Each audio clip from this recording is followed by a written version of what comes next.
quality into data management in clinical trials.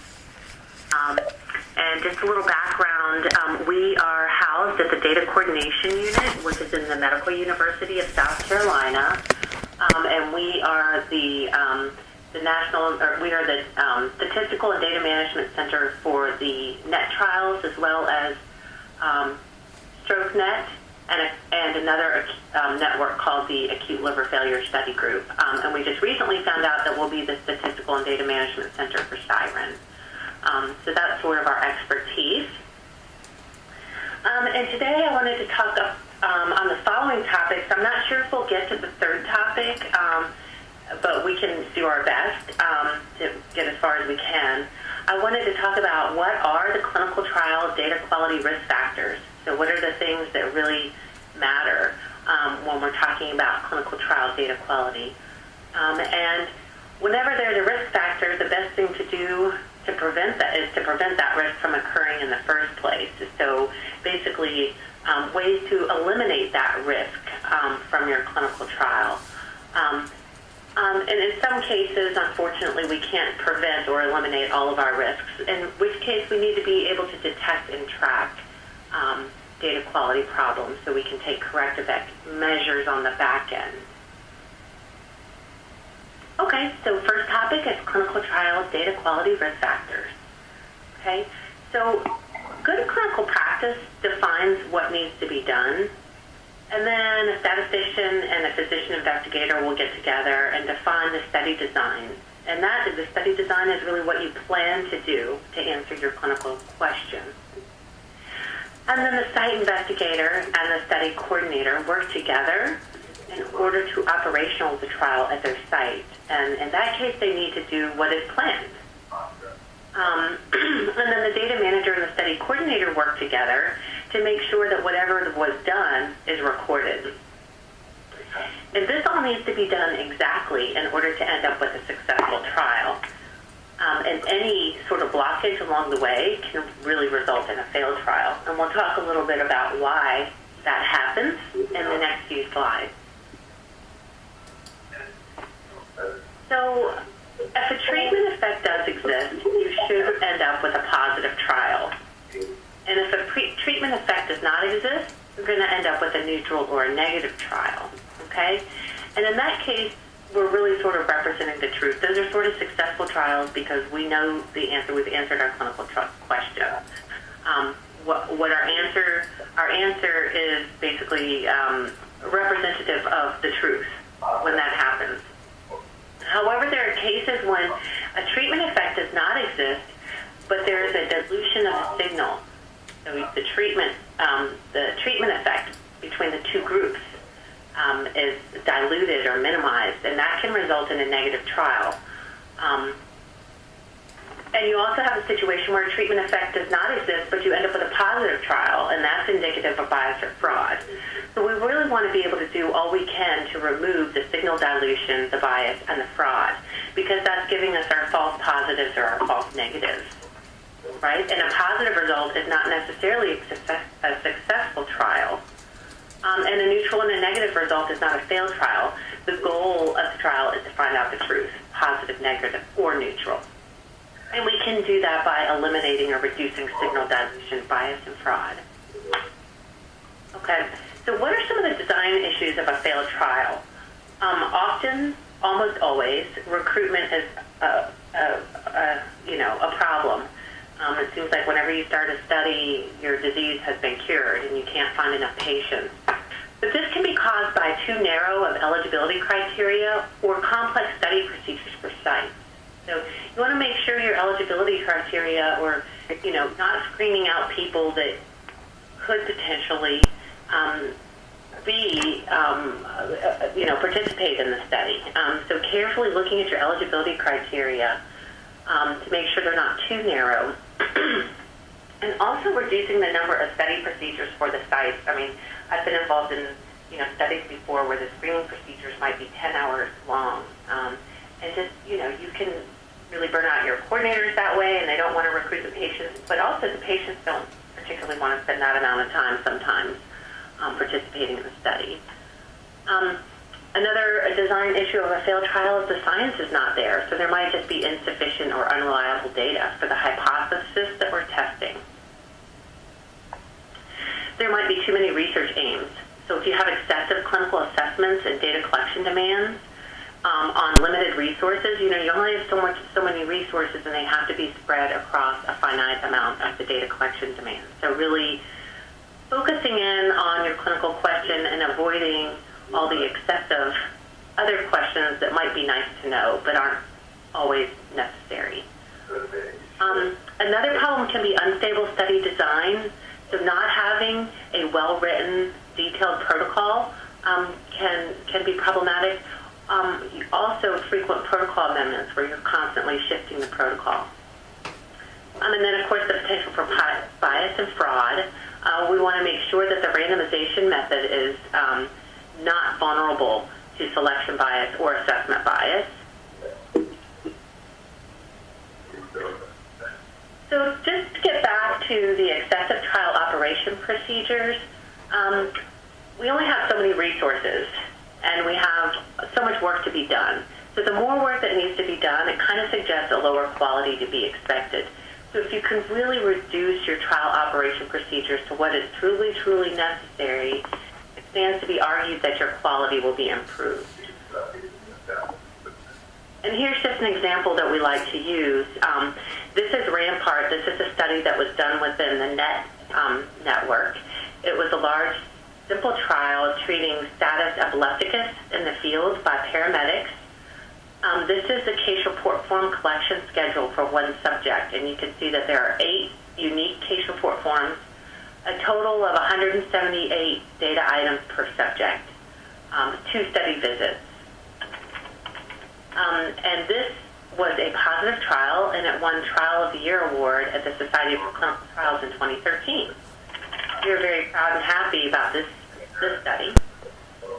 We've got another trial. This was also a NET trial. This is a traumatic brain injury trial, which was a very, very complex trial. It had 44 unique case report forms, over 1,200 unique data items per subject, almost 40 study visits per subject, and up to 535 case report forms posted per subject. It was an incredible amount of work. After 882 subjects were enrolled from 38 sites in 4 years, the study was terminated due to futility. Now, can we say definitively that this was due to excessive procedures? Not necessarily, but I think it does kind of go to exemplify sort of the argument that we're trying to make here. Okay, the other thing we need to eliminate is investigator assessment bias. Okay, and these graphs are showing the Hamilton rating scale for depression at baseline and after treatment. The higher the Hamilton rating scale, the sicker you are. Okay, so it stands to reason at baseline that your Hamilton rating scale would be higher, and then after treatment, your Hamilton rating scale would be lower because presumably you're getting better. And you can see here on the left is the clinical assessor read. And this is the unblinded person who's been treating the subject. And you can see on the bottom, that's the independent blinder assessor read. And you can see here how much bias can be built into a study because the clinical assessor at the site systematically rated higher the baseline HAM-D and lower after treatment when compared to the independent blinded assessor. So on average, the rating at baseline by the clinical assessor was 2 points higher than that of the independent blinded assessor. And then after treatment, the clinical assessor rates 2 points lower than the independent blinded assessor. And this difference was close to the treatment effect that we were trying to detect. Okay?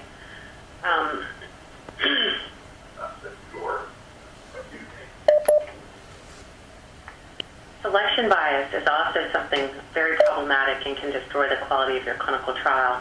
In this example, we're referring to the NINDS-CTMC stroke trial, which was a positive clinical trial proving that TPA could be used to treat ischemic stroke within, I believe, 4.5 hours of onset.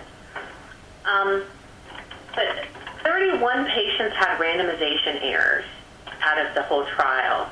And 26 of those patients with randomization glitches were in the TPA arm, and 5 were in the placebo arm. But when you look at what happens here, one of the placebo arm ended up in the TPA group, but 21 of the TPA people ended up in the placebo group. So this suggests that there might have been some selection bias. We don't know for sure, but it certainly suggests that there might be. Okay. Sorry, okay. So other operational issues of a failed trial. We're going to talk a little bit about missing data. When you're missing your primary outcome, very often you impute the worst case scenario. So, and whenever you're imputing stuff, it's making up data. So we don't like to impute, and we certainly don't like to impute worst case scenario, but it's the safest thing to do. But it's not good for your trial overall, okay? Also, if you're enrolling patients that are too healthy, they're always going to have a successful outcome, okay? If we're enrolling patients who are systematically too sick, they're always going to have a bad outcome. And then you can end up with treatment crossovers under an intention to treat analysis. A subject is analyzed in the arm to which they were randomized, whether or not they received that treatment. And so you could end up with crossovers in your study. So having such an error, either a missing primary outcome, enrolling subjects too healthy or too sick, or those that result in a treatment crossover, is worse than not enrolling the subject at all. In fact, to recover the power loss of a treatment crossover of one subject, 2 additional subjects are needed. So you're better off not enrolling the subject at all if you're going to have these types of errors. Okay, so let's talk a little bit about this. What exactly are we talking about? So we've got our trial operational errors are going to be showing up here. Let me get this. This is our treatment group. This is our placebo group. And at the beginning, they look very different. One's blue and one's red. But you enroll an ineligible subject, and they start to look a little more the same, right? And then you have a treatment crossover, starting to look even more the same. Treatment non-adherence. You're diluting the treatment effect. Outcome assessment errors, diluting the treatment effect. Missing primary outcomes. And at the end of the day, they look exactly the same. There's no difference between the 2 arms. So unbiased trial operation errors dilute the treatment effect. So we want to avoid these operation errors at any, as best as we possibly can. Okay. Let's talk about a sample trial here. Let's assume we're doing a real trial and we're trying to detect a 7% difference between 2 groups. At 0.05 significance, we need 1,400 subjects to have a power of 82.74%. But let's just say we have bad trial operations and 3% of our subjects aren't sick enough and 10% of our subjects are non-adherent, meaning they're lost to follow-up, or they're non-compliant, or they withdraw from the study. We end up reducing the difference from 7 to 5.3% because we've diluted the effect. We've essentially reduced the power from 82.74 to 61%. And what this means to non-statisticians is that you would need 1,000 more subjects to reach your original power of 82.74. So instead of having a sample size of 1,400, you're really going to need one of 2,400. Okay? So there are significant costs to doing things wrong in trial operations. Okay. So in summary, the quality of a clinical trial starts from the design. Operation errors reduce the treatment effect. While the data management cannot fix the problems caused by these kinds of trial design errors and operational errors, but they can help to prevent these kinds of trial design mistakes and operational errors from the start by being sort of proactive and working with the protocol and finding the manuals of procedures and things like that. step we want to talk about is how do we prevent these data quality problems? Because remember, if there's a risk factor involved, we want to prevent it if we can. Because an ounce of prevention is worth a pound of cure, of course. Okay. So there are 3 types of data problems in clinical trials. Okay. So when we're talking about operational procedures and data collection, it could either be not done at all, it could be done incorrectly, or it could be done correctly. And so you can see here, if the operation procedure is not done, and the data collection is not done, it's basically missing data. So we don't really know what happened because we haven't documented anything. Okay? Then you could have a situation where the operation procedure was done either incorrectly or correctly, but your data collection was done incorrectly. So you unintentionally have a data error. Then we have situations where the operation procedures may or may not have been done correctly, incorrectly, or not at all, but you're documenting it incorrectly in the data collection system, and that's basically a fake data.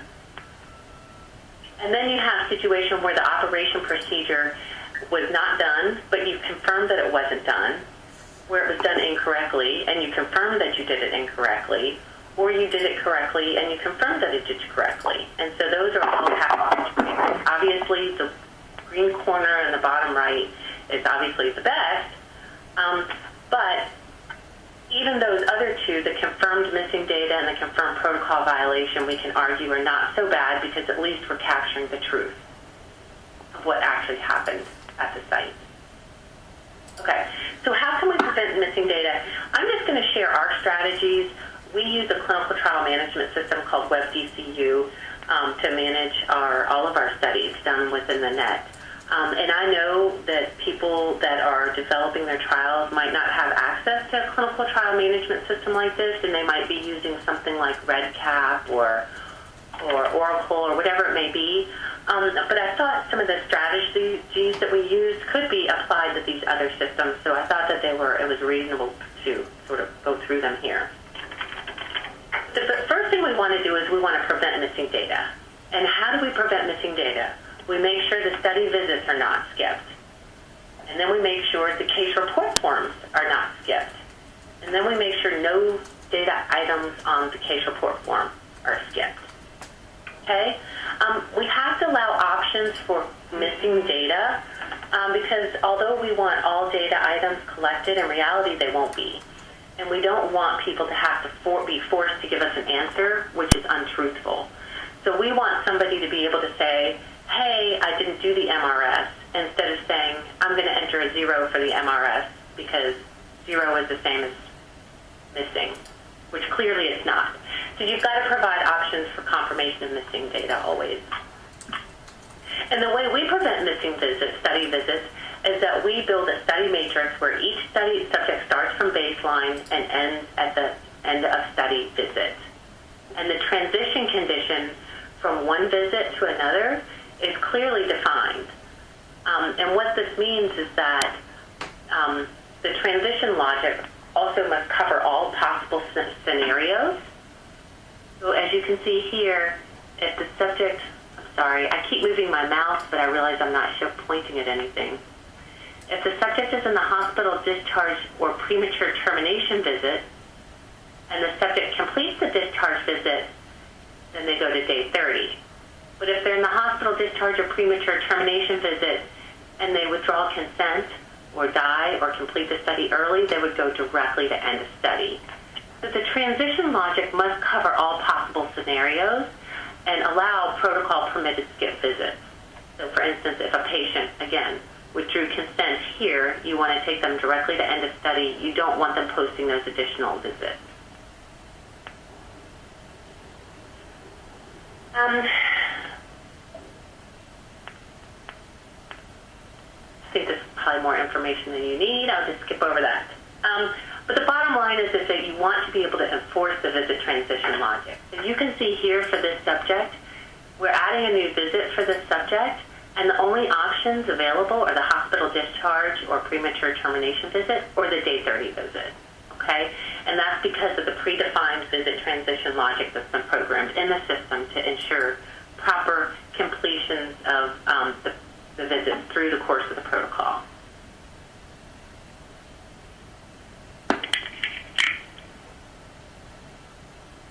Okay, so how do we prevent missing case report forms? We just talked about preventing missing visits, but all of our study data is collected on case report forms, and the CRF collection schedule is defined by the study visits.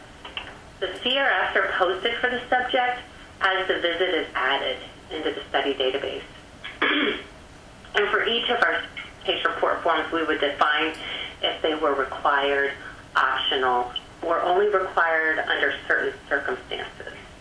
And this can really prevent duplicate, missing, and mismatched case report forms. And I'll show you what I mean. So here is the data collection schedule. The case report forms are here, the visits are across the top, and the little X's mean that the form is going to be collected at that visit. The X's mean optional. The X's mean it's required. The O's means it's optional, and the R means it's repeatable. So in terms of the adverse event form here, it's an optional form which will only be completed at this visit if an AE occurs, and if more than one AE occurs, we're allowed to add additional repeatable forms. The X's indicate that the form must be data entered and submitted for that subject. It's not optional.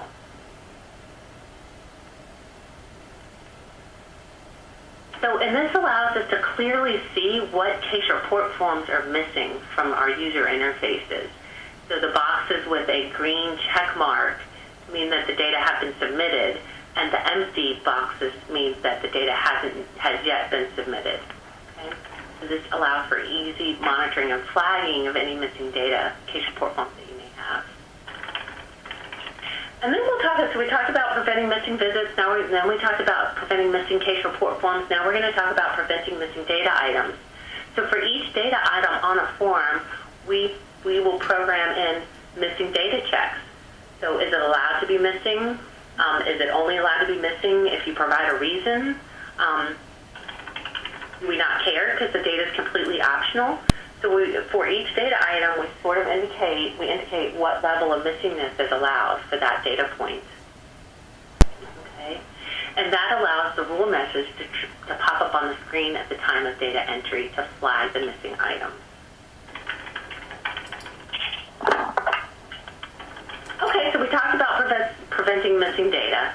Now we're going to talk a little bit about preventing data with unintentional error.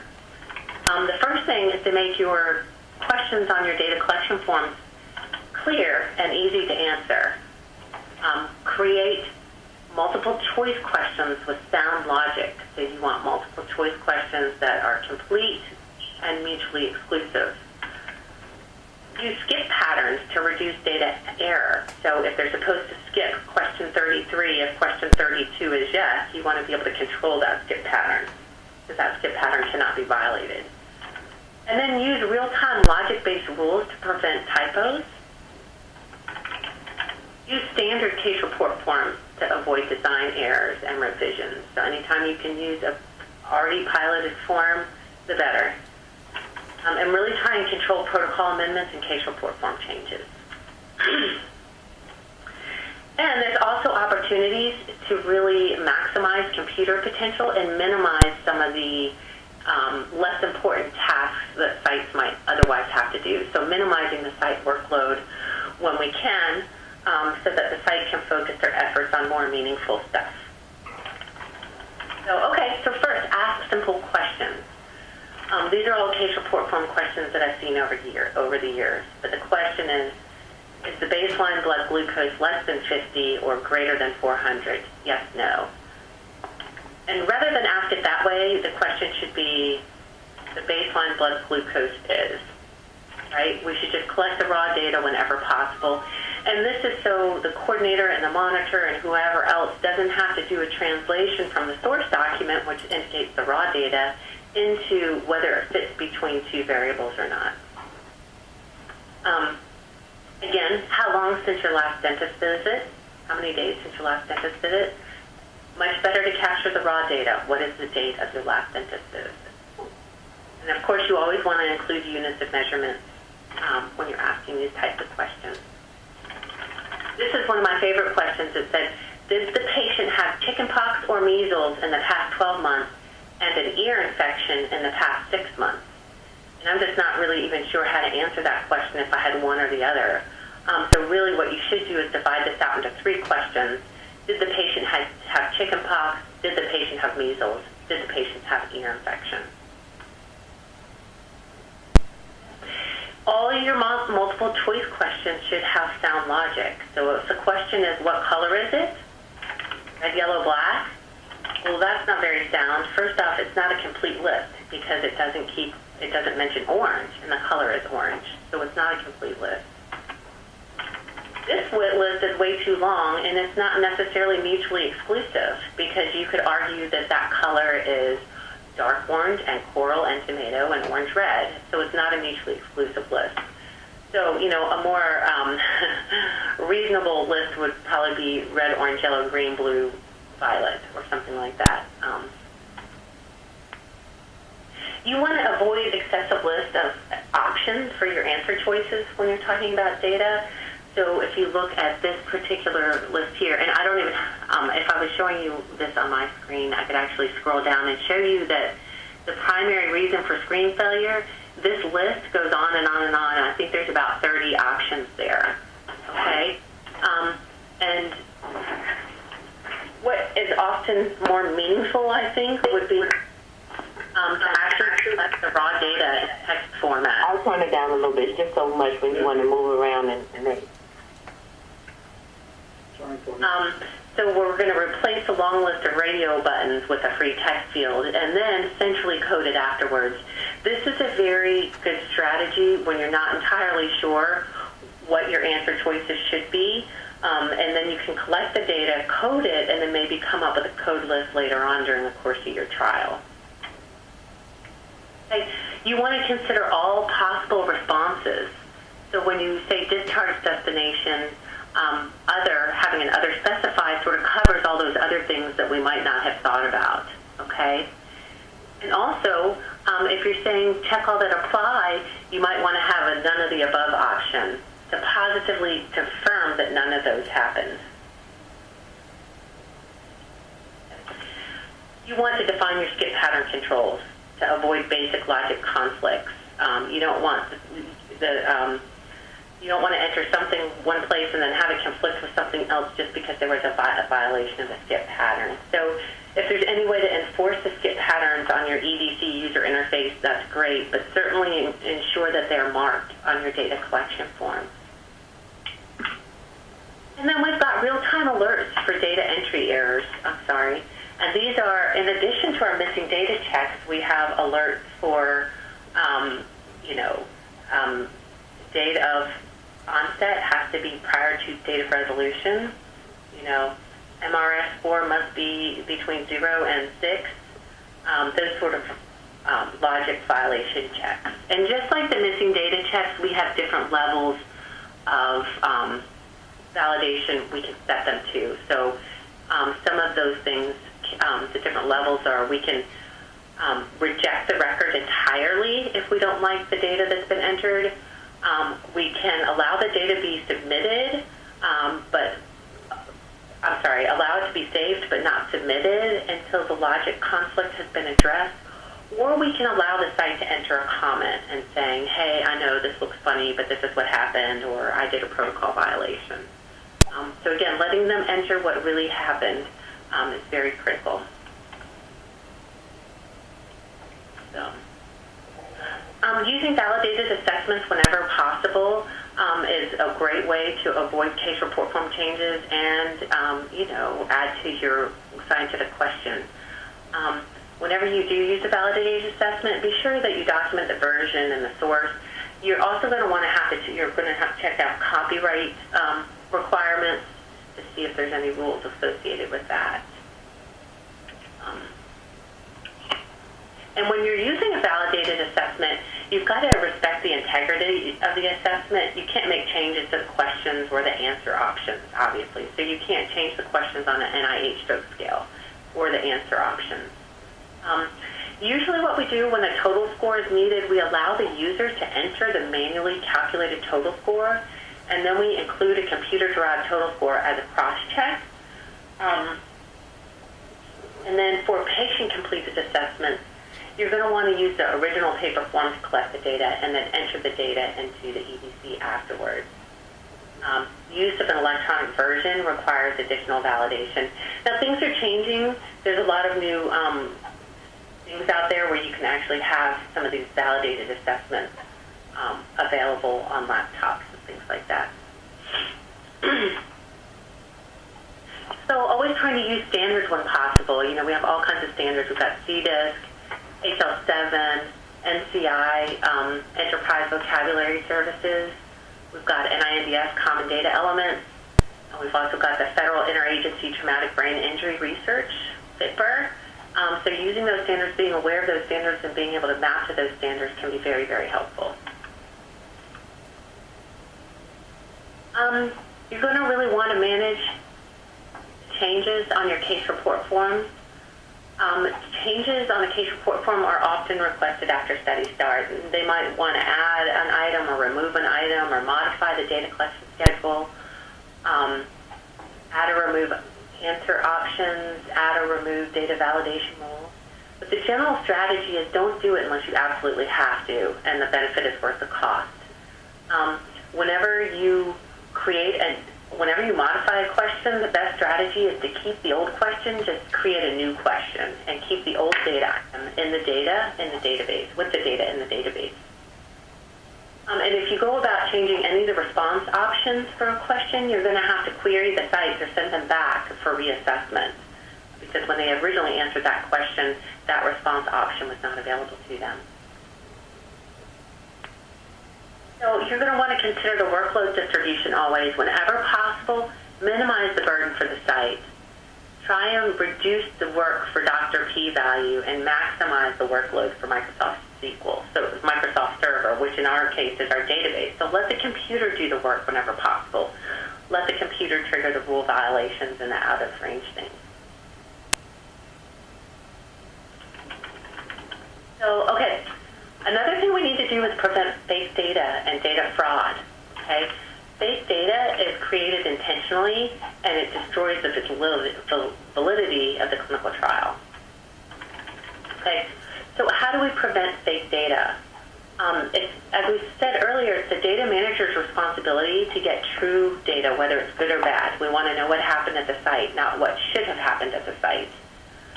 The well-designed case report forms and well-designed databases can prevent forced lying. I don't want to call it lying, but they feel like they have to answer the question, and so it's forcing their hand. Don't ask a question if the data is going to likely be unavailable. If we're not going to be able to collect the data for most people anyway, it's not going to be important. And do not offer answer choices that are not exhaustive. So make sure that your answer choices, as I mentioned earlier, are complete and mutually exclusive. They need to be exhaustive. Okay, and then we also need to remove the capacity for fake data. So we want to minimize the treatment allocation prediction. We need to maintain the treatment blind protection. And also, we like to avoid the study PI's micromanagement of trial operations. We don't like them managing the outcome adjudications or the SAE processing. It just can bring in some source of bias. So in summary, we want to prevent missing data by better study design of the study visit transition matrix, data collection schedule, and our case report forms. We want to prevent data errors by better EDC user interface design, and we want to prevent fake data by removing the motivation and the capacity. So how do we detect data quality problems? So your best teacher is your last mistake, right? So we're going to be, the best way to do this is to monitor study subject progress to ensure compliance with the study treatment and assessments specified in the protocol. So make sure that the operational errors aren't happening, especially the ones that we really care about. Monitor the subject submission guidelines. Make sure the data is coming in. Make sure it's complete. Review the protocol violations at each site. Okay? And then come up with a risk-based monitoring strategy. So you, again, want to focus on what matters, what's going to affect the trial results. And those are things like eligibility. If you're not getting the correct patient population in your study, you're not answering your scientific questions. Randomization is a big risk-based thing, right? Because we could introduce selection bias if we're not carefully blinding the treatment allocation. Study treatment, if there's non-compliance and patients aren't getting the treatment, then clearly you're going to have a diluted treatment effect. We want to look at adverse events because that's a huge safety and human subject protection issue. We want to look at the end-of-study case report form to make sure we're not losing subjects and that they're completing the study. We want to look carefully at our primary and secondary outcomes, and we want to look at protocol violations. So those are really sort of the things that matter in general across clinical trials. You can always add to the list, but in general, those are pretty standard. So, having tools in here and actively managing and monitoring where the subject is in the study and past due visits and taking immediate action for those missed visits, particularly if it's a primary outcome visit. Monitoring the case report forms, so when they're not submitting their data, make sure the data is coming in.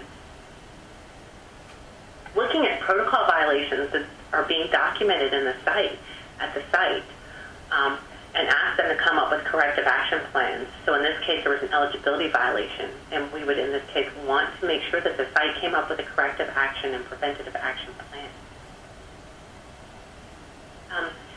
And then really planning your on-site visits based upon need and not necessarily based upon the risk factors at that site. And obviously, one of the risk factors is a large amount of data. So if you have lots and lots of subjects enrolled at a site, it might be time to go. We also do, it's also critical to do not just the on-site monitoring, but central data quality monitoring here. You can see here something that a monitor might have looked at on site to make sure years of education matches up with age. This can actually be all handled centrally by your clinical trial management system. And we have a lot of central data quality tools built into our system so that we can see the outliers and identify those outliers and query them. And another thing you should really look at in terms of data quality monitoring is data value pattern detection. So there's a tendency for people to round to the 1st or the 15th day of the month, or to July or January in a year, or rounding to 0 to 5. So if you see that, you want to sort of reach out to the site and make sure they're not rounding. And then we want to look at data comparisons over time. So have we slowly loosened our eligibility criteria over time due to slow enrollment? What's our site team member retention looking like? Did we just lose a coordinator at this site? Maybe we need to go check things out when the next coordinator starts. Looking at performance disparity across sites. So what are the AE reporting, the frequency of AE reporting across sites to try and identify under-reporting sites. Looking to see, especially with those sites that are slow enrollers, are they having more protocol violations because they're less familiar with protocol? And looking at logic errors among data and on several case report forms. So it's important when you're doing this central monitoring that the data quality report is shared with the community, so all the stakeholders, right? So we want to make sure that information is being shared with anybody who has an important role in the trial or is an important stakeholder. And of course, these stakeholders want to be able to look at enrollment speed, data completeness, query response rate, protocol violations, and things like that, data quality sort of issues. And so here we've got just a sample of an enrollment trial dashboard and more dashboards showing our CRAP timeliness. So it's really important to do your central monitoring, but also make those findings available to people that can take action with those findings. So in summary, we're going to use a data manager to detect errors, combined with a central data monitoring program, and then using a risk-based site monitoring visits when needed. And and then sharing our study performance summaries among sites and stakeholders. And you need a proper tool for the job. Okay, you wouldn't take a bike. You could take a bike from the White House to Capitol Hill, but if you're going to New York to Boston, you're going to take a car. If you're going to Houston to San Francisco, you're going to take a plane. The same sort of thing in regards to your clinical trial management system or your database system. For a retrospective registry, your Excel database might be more than satisfactory. For a small early phase clinical trial, REDCap might be the tool for you. But then something for like a large multi-center phase 3 confirmatory clinical trial, you'll probably really need something more like Medidata or Rave or something like we have with DCU. So, okay, so that brings me to the end of my presentation. I really appreciate you listening, and I'm assuming that Sam will take it from here. Yes, thank you, Catherine. Are there any questions?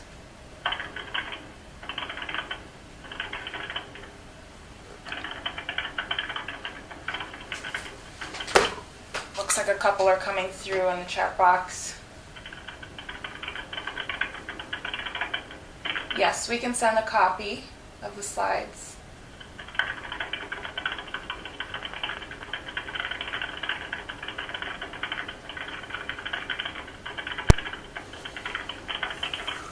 Any other questions?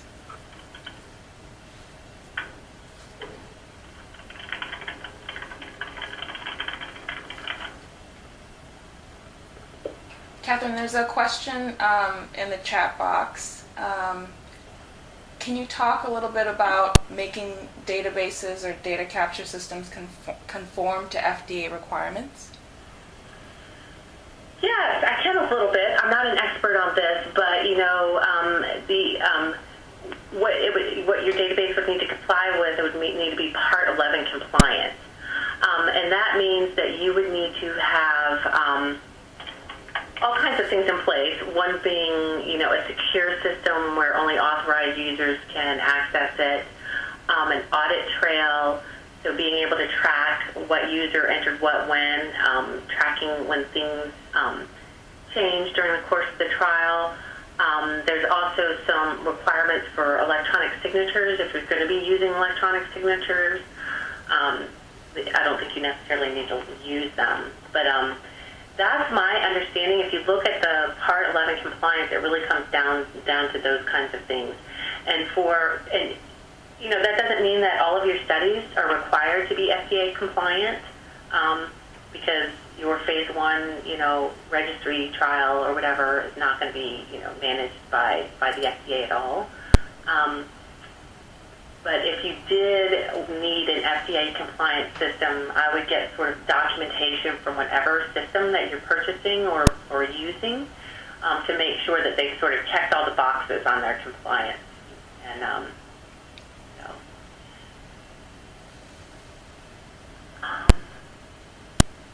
so the next question, are there any specific guidelines that the community usually follows for DQ management for clinical trials?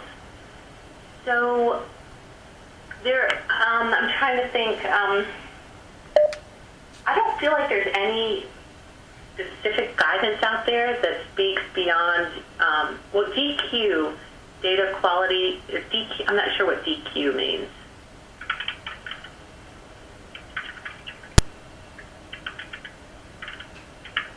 Oh, data quality. Okay, for data quality in clinical trials. Yeah, I can't think any specific ones off the top of my head. You know, the Part 11 obviously speaks to data quality, building it into your systems. I'm trying to think if, I believe Transcelerate has a lot of tools in terms of building data quality from a monitoring perspective. In the clinical trials, so they can sort of help define what those risk factors are, and they have some tools that are available online. That's Transcelerate. I hope I answered that question. If I didn't, please just feel free to email me. That goes for all of these questions.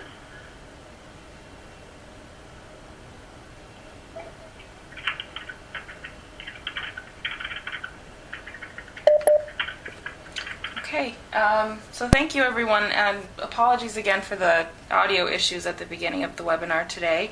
But thank you for joining us today, and information is up in the Adobe Connect room.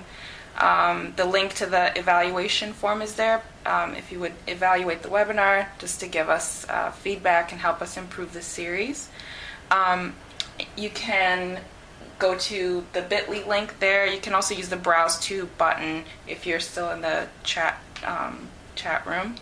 So today's webinar is eligible for 1 AMA PRA Category 1 credit, and if you wish to claim the credit, you'll be asked to provide your email address on the evaluation form. And then the CMEs will be provided at the end of the webinar series, which is in November. And so the next webinar will be on September 8th at 12 Eastern Time, and the topic will be on good clinical practice. So thank you, everyone, and thank you, Catherine, again. Thank you very much. Thank you, everyone, for listening. I appreciate it. Take care.